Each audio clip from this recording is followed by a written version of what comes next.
So, Great. do you want to introduce yourself?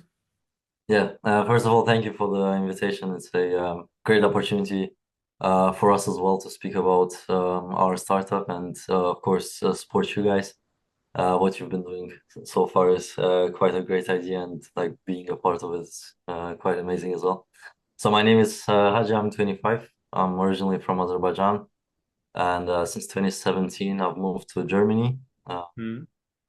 And I've did my bachelor's here as well in Technical University of Munich, which is like one of the most privileged universities in the world. And yeah, so far, yeah, it's been a quite a journey since moving to Germany, and yeah, creating a startup is one of those moments which So, I've been mostly you proud of. finished your bachelor in Munich, and did you like it there? Was it like probably a great chance to study at such an elite university? So, it was a general good experience for you, right? Yeah, exactly. It's a university which has a lot of demand towards the students, and this shaped me into the person that I am today. Mm. And I've been demanding myself also a lot since I became a student of Technical University of Munich. And yeah, it was quite a big challenge, I would say. Still having like PTSD from the exam phases that. But yeah, I always look back uh, to the times when I was the student, and I'm really proud of and got like really positive memories. So tell us about Panoply. So you find your inspiration probably from your university. So you started Panoply during your bachelor time. And yeah, what is Panoply first? And yeah, what is Panoply? Panoply is, I would say, when Instagram, TikTok meets Duolingo meets Udemy. So it's Mm. basically it's a vertical scroll format of videos, like on Instagram, TikTok, and YouTube Shorts, for example. And it means also the idea of getting educated through scrolling. And we also got games like on Duolingo, and so basically it's all the combination of all of those platforms, so to say. And yeah, the fact that it started from our bachelor thesis is correct. Me and the co-founder as well, we were writing the thesis about the same concept, which is microlearning. And Mm. you saw like this opportunity that people were scrolling a lot and their concentration span became really like short, Yeah, like everyone price. knows it. So basically, Panoply is like uh, a social media platform with a good purpose. So you can still doom scroll, but still learn something during this time. So I personally think that's a great idea. I think, especially in my generation, maybe in yours as well, probably in yours as well, that the concentration span is like very short. And most of the people can't live without social media for 1 hour, 2 hours. I have to tell a story about the concentration span. So I think it was last week. I went to the toilet and during the school toilet, and I just want to go to, and I hear TikTok scrolling during this time in the toilet from someone else. So the concentration span is totally fucked, to be Yeah, honest. just And I think you guys did a great job by create a creative solution for this. And yes, so I heard I did some research on on your startup. You work with big creators. Do you have like some names with a huge audience? yeah, of course. One of the biggest success stories on our platform is Becca. Uh, Becca's Melodies. You can find her on Instagram, TikTok. She got the total number of followers on both on TikTok and Instagram in total, like more than 1 million. mm, And she posted a guitar course, which made yeah, a lot of sales on our platform as well. And we've been yeah, collaborating so far quite good, and really proud of that. Another um, worth mentioning influencer is Dimahu. She's mm, like a drawing. teacher, and she also posted a drawing tutorial for beginners on our platform. She got also a total number of followers more than 1 million as well. And yeah, of course there are a lot of other cases, but like these are the biggest ones. And of course there are a lot that are also upcoming. Mm. In the background, we're speaking to other influencers and having quite good feedback from their side as well. They've been also interested, and hopefully in the next few months there are going to be a lot of more courses coming up on the Panoply. So how do you communicate with such big creators? So you write them just via email or via DM in Instagram, and they reply but to you directly, or how does it work? Exactly. That's the method that we are using. It's cold emailing or cold DMing, you Mm. could say as well on Instagram.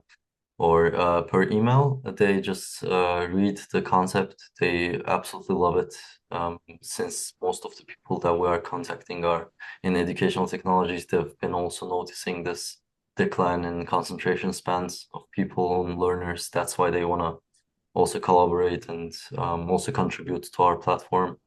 Mm. And also the conditions that we offer play a big role in these collaborations since if we compare the conditions that we offer to the influencers in comparison to big names in educational technologies, it's yeah, worth mentioning. It's quite like different, I would say.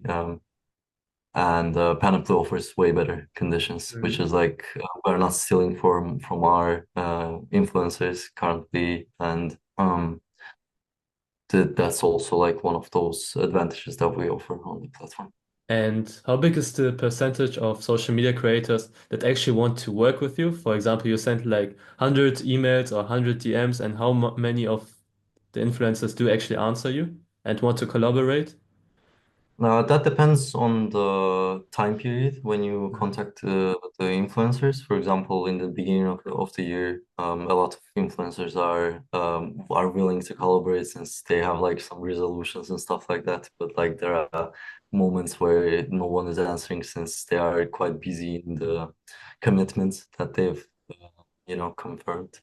Mm. So normally, if we like get an average, I would say like it's 10 to 15% from all the cold emails that we send or DMs that we send, we get like answers. Yeah, and probably as you grow, it's becoming more easier than like in the beginning, right? So you have already Yeah. some names, and then like other people are willing to come on board and collaborate with you. So yes, I think that's a great idea to work with such big creators, and that they're willing to try out something new, not like j this traditional social media platforms, TikTok, Instagram. But yeah, I think it's a great job you do.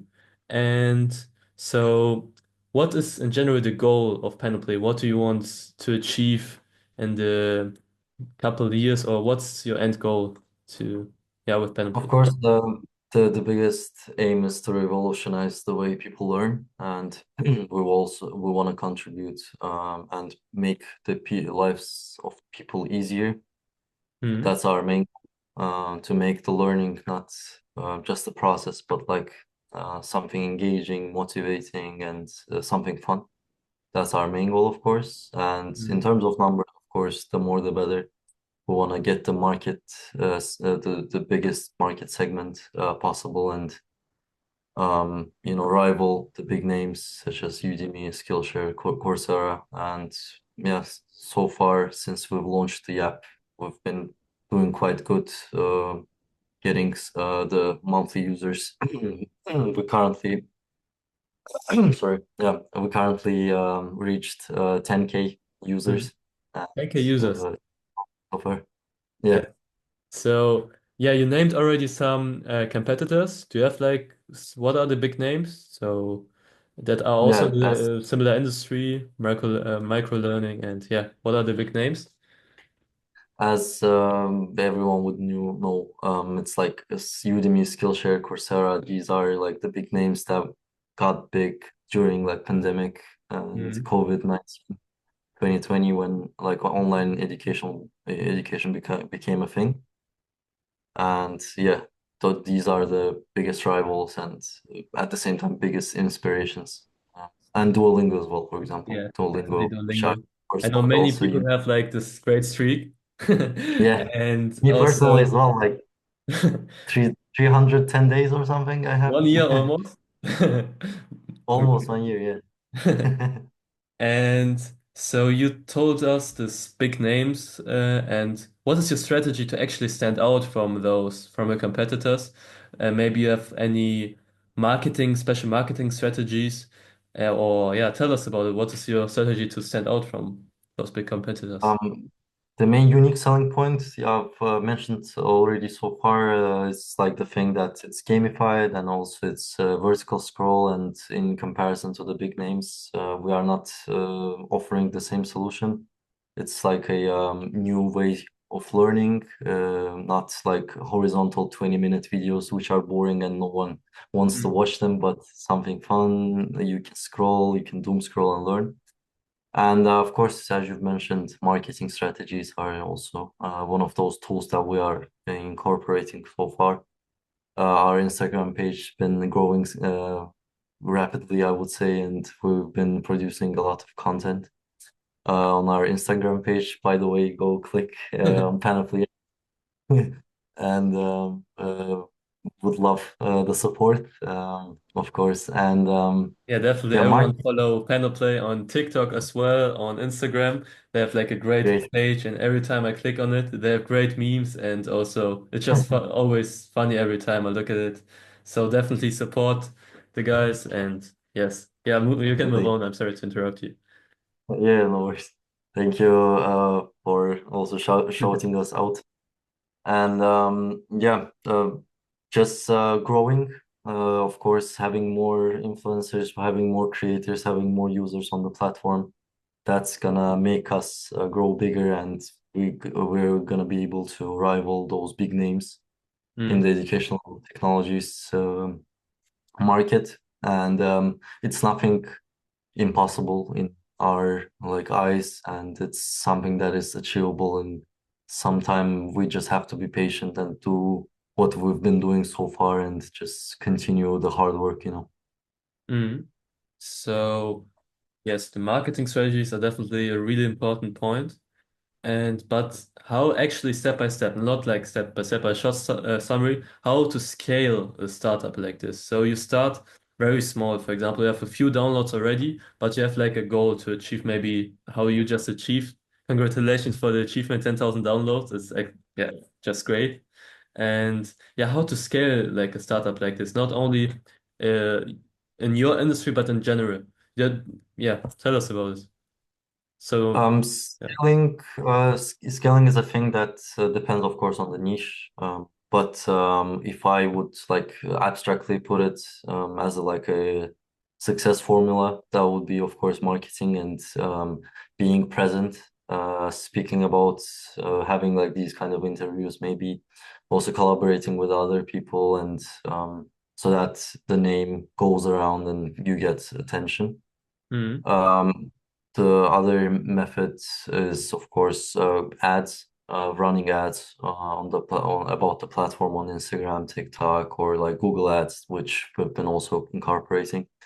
There is also possibility to scale through getting the downloads more, of course. It's possible nowadays with the Google Play Market or App Store. There are ads there. You can just put some ads about, for example, searching a certain keyword. In our example, it's like micro learning or like, I don't know, educational technologies. mm. Um, of course, just putting the work in and Yeah. just exactly trying to get the numbers up through marketing, through development, through offering new features that are interesting for people and solving their problems. That's the most important point. Like if you don't solve any problems, day by day problems of people, Mm. then it's pretty much worthless, the idea. So that's So, what we've been also trying to do. So Yeah. especially in the early 2000s, many people like just copied from the US. Do you think it's still possible? You have to like solve like your own problem, or do you think it's still possible just to copy a startup idea from the US and apply it here in Europe? Yeah, there's a possibility, of course, since US and the startup ecosystem there is quite developed and everyone gets a chance there. And that's why they've been so innovative, in my opinion, of course.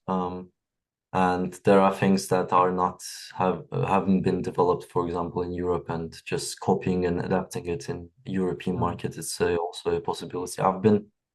I had like a venture capital internship, and there Mm. is one possibility which is like adapting it to a certain market. One of those strategies which make the startup, for example, grow, and that's like a legit idea. Yeah, and you mentioned venture capital. Did you have already any contact with Panoply, with any investors, maybe also angels, like investor angels, but it's rare, I think, here in Germany. But yeah, how is it with venture capital? Did you have like any contacts already? Yeah, we've been quite successful at the beginning since Mm. everyone absolutely loved our idea. We were present somehow on LinkedIn since we were in the beginning of Panoply. We were thinking into getting into B2B segment, not to Mm. B2C segment. Yeah, like one of those big names such as like High Tech Gründerfond or Early Bird or like Bright I or Redstone. They showed us some interest. We had multiple of meetings with them. Mm. Haven't got any investment opportunities, unfortunately, but this gave us, the motivation and the kick and the beginning to, develop the idea. And this gave us the feedback that it's something worth of doing. And yeah, since then, haven't had any Mm. contacts. So, of course, in the But hopefully future, soon. So you reach a milestone, 10,000 downloads. So probably yeah, hopefully soon this year. Yes. Yeah. hopefully, hopefully. We also are post revenue, not pre revenue. So it's Mm. in terms of like venture capitalists, it's a great opportunity to invest since we've been creating money Mm. for for people who are working with us and for us as well.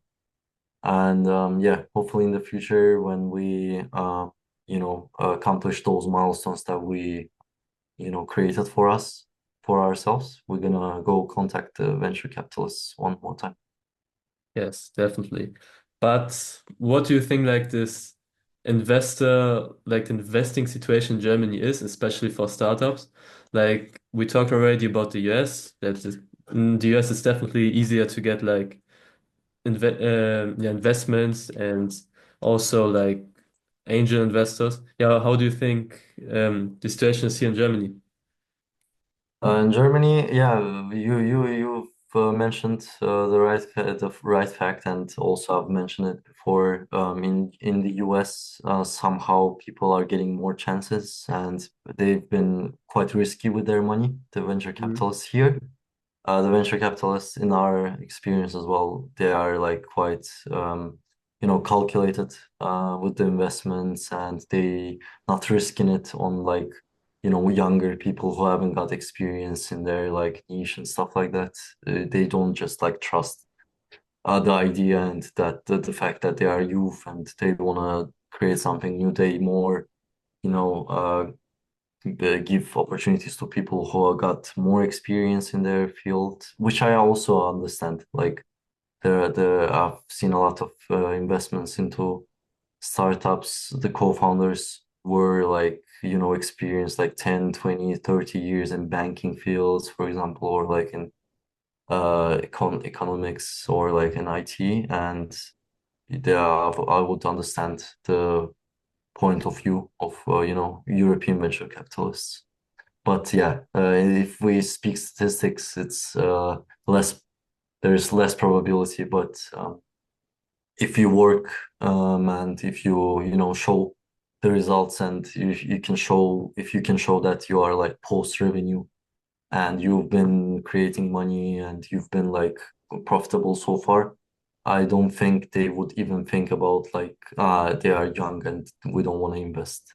I think like there are factors that are deciding, and numbers speak for themselves. Mm. And Yeah. venture capitalists of Europe, even like they will probably invest even into those startups who are like making money. Yeah. Do you think it kind of this risky attitude of the venture capital, do you think it kind of declined after COVID? Or was it like before COVID, was it easier to get like a funding here in Europe? Or did COVID have an influence on it? Yeah, great point as well. Of course, economically, COVID put some constraints, economically, and there haven't been a lot of money to invest during those times and Mm. afterwards, since the economies of like those countries have been getting better, but still, after that, COVID time. And yeah, I would say it's been like what, 4 or 5 years now, Yes. and it became like better in terms of Mm. budgets and stuff like that. And but yeah, during COVID times, it was quite difficult. Yeah. So let's get back to marketing and marketing strategies. I know like a lot of, especially in the technology industry, startup industry, many people claim that if your product is good enough, that you don't need like those marketing strategies, that your product speaks for them, for itself. Do you still think it's like a thing that if your product is good enough, that you can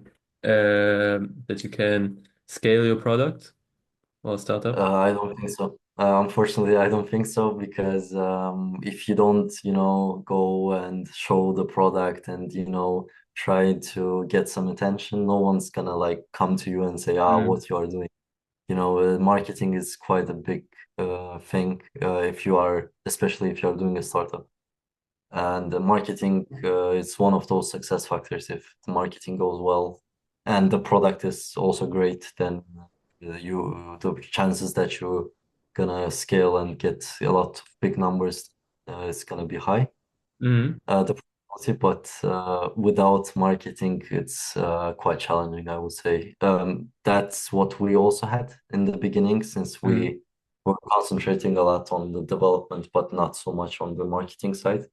mm, Of course, we got some users and stuff like that, and yeah, but it's not comparable, like uh, marketing gives you a lot, and a lot of attention, a lot of downloads, mm, maybe also investment possibilities, and also the influencers, creators, or like collaboration possibilities are getting higher, the chances, since you got like followers, and mm. this gives like legit check. Yeah. Yes. Definitely. I think, especially in the early 2000s where the startup industry got bigger, like for example, a startup back in the days like Facebook, I think they didn't need any ads because they didn't have any competition back in the day.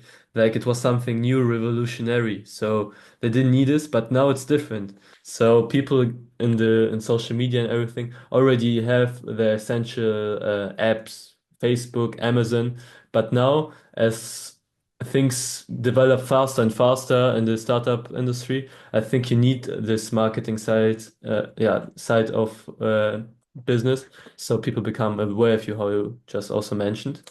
And yes, but I think you also talked about Panoply, that you, in the first month and years, you focused on the development and also to develop the app. But I think it's actually great. So you don't, if you already have to, you can present already something to the audience, to your audience, that your app is functioning. And I think it's also great to, for the early times to focus on the app and then go public and introduce your app with the great functions. Yeah, exactly. You mentioned a great point. The app.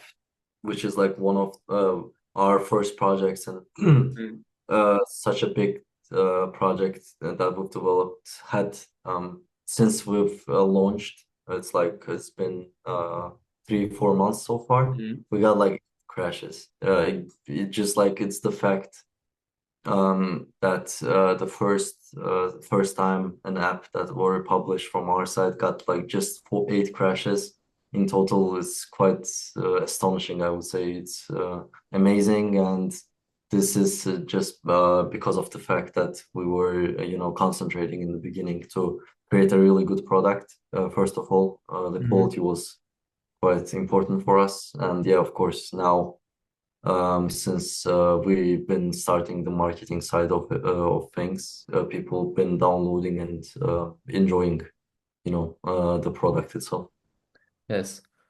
Да, у нас еще 8 минут осталось. Я думаю, можно еще... Мгм.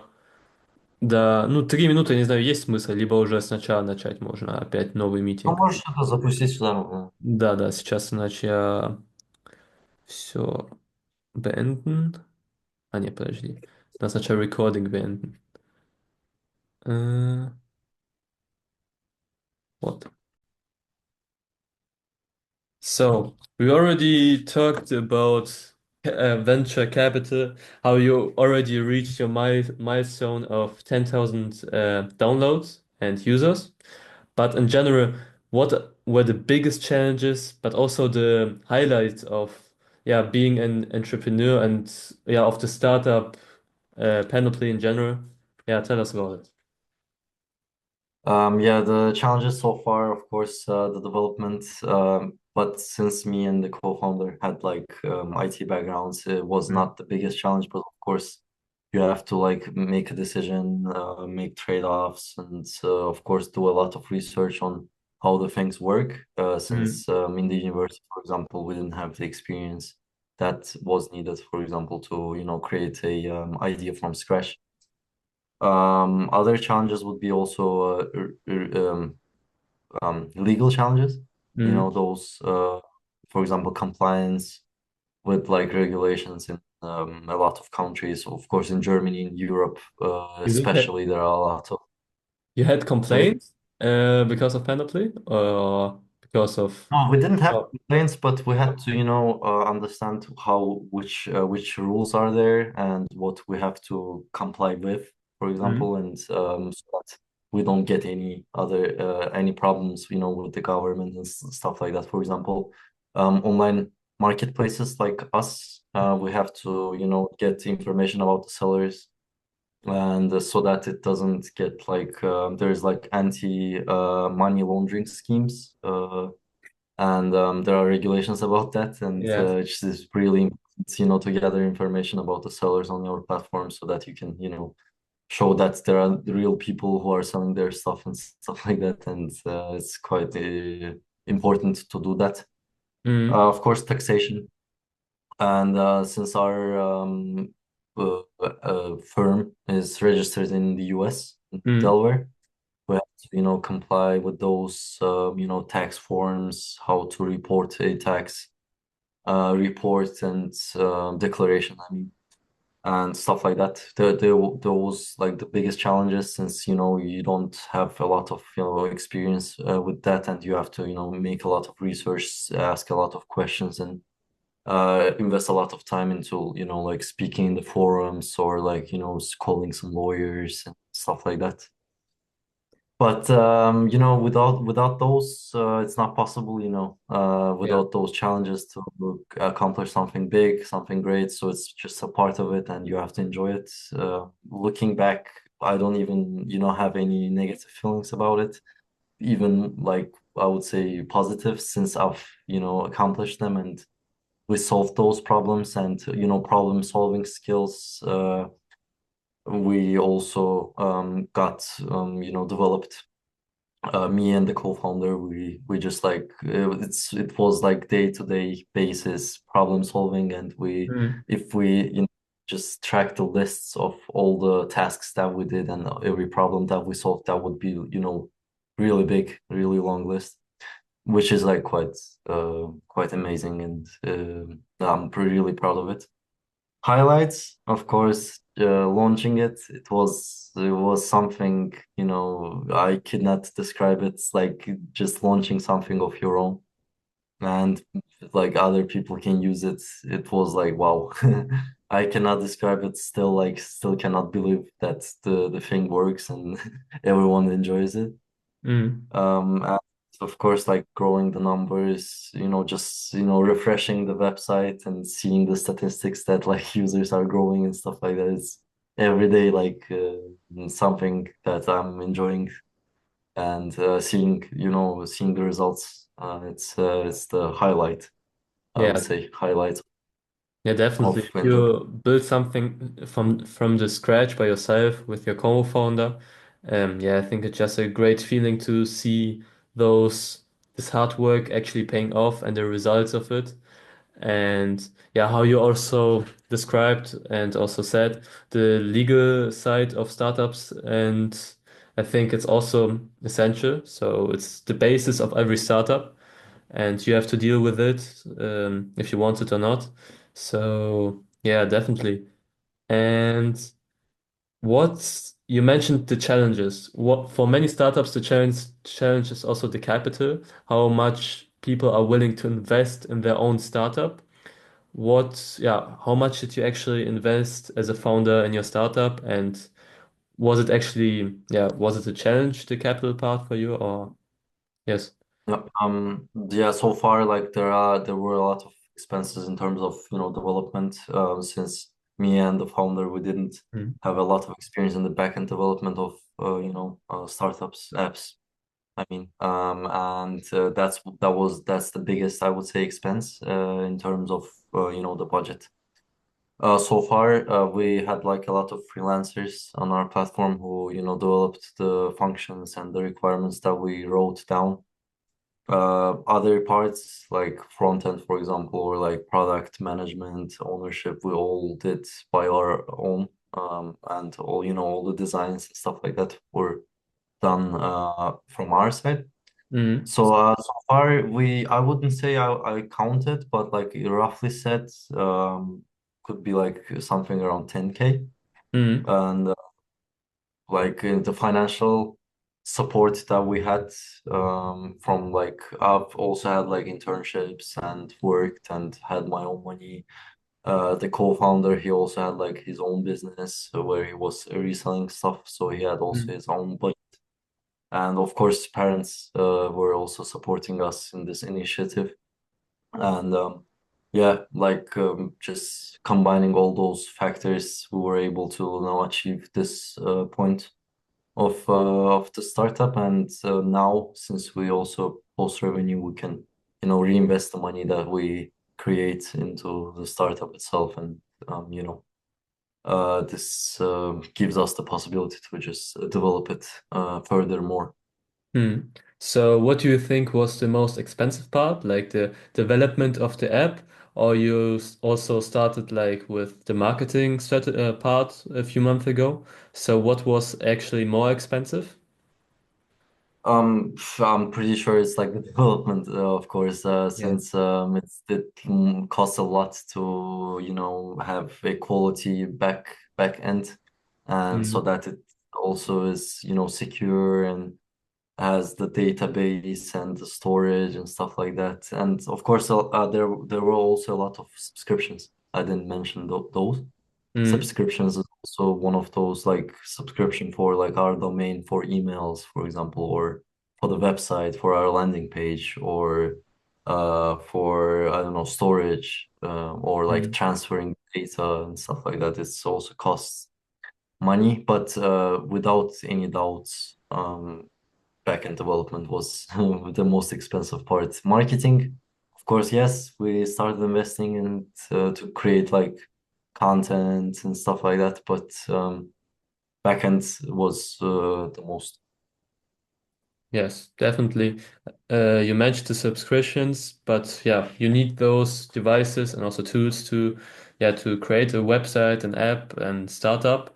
Um, but maybe it will change because um, the marketing part, like ads and stuff, Instagram ads are also really expensive, I believe. So do you want to deal with those or to use those in the future? Yeah, we've been incorporating those so far as well. And you know, also Google ads and Instagram ads and stuff like that. That doesn't, it's not also cheap, Yeah. to be honest. We have to also invest into those parts. And Mhm. yeah, of course, it's one of those plans. And how is it calculated? If you want to do like Instagram ads, do you have to pay for each single ad you do, or you do like pay for 5 ads instantly you have, or how does it work in general?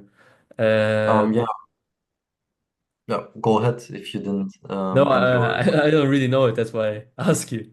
How Yeah, does yeah, it yeah. work with Instagram ads? Yeah. The capital. Yeah. So you invest in one ad or in multiple ads?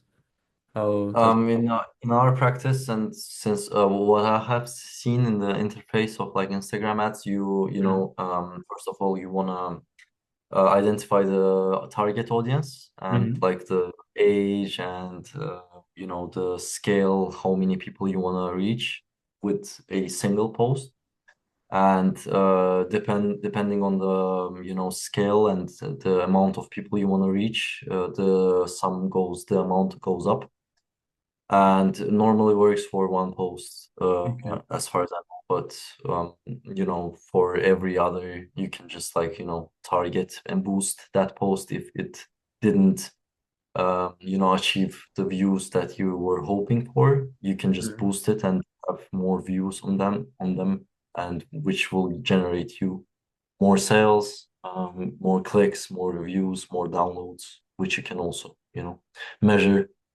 And there is a thing called cost per click, Mhm. and normally it's like a marketing measure, just like how much you invest into your you know ads, into your marketing, and how many downloads you get, or like how many views or how many clicks you get per those investments. So you're planning to do it already this year with Instagram ads and Google ads. So it will be part of definitely of your marketing strategy, right? So. Yeah, it's the way we scale. We want to Mhm. scale and want to go forward. It's since you know the app works quite good. We also have like upcoming features. Gonna also make the user experience even better. But yeah, the main focus so far and for the future couple months is marketing and ads. Okay.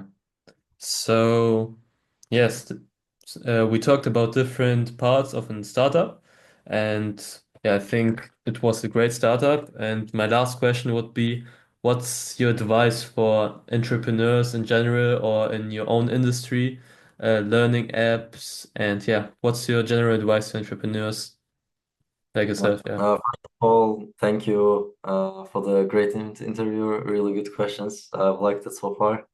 Thank you. And for the kind words as well about the startup. What I would give advice to fellow entrepreneurs and to people who want to start is be patient. It's not gonna be overnight, the success. It is something that you have to build every day. And like Elon Musk said, business is like chewing glass sometimes. It's that difficult. Sometimes you get like such challenges and such problems that you do not expect, but be strong.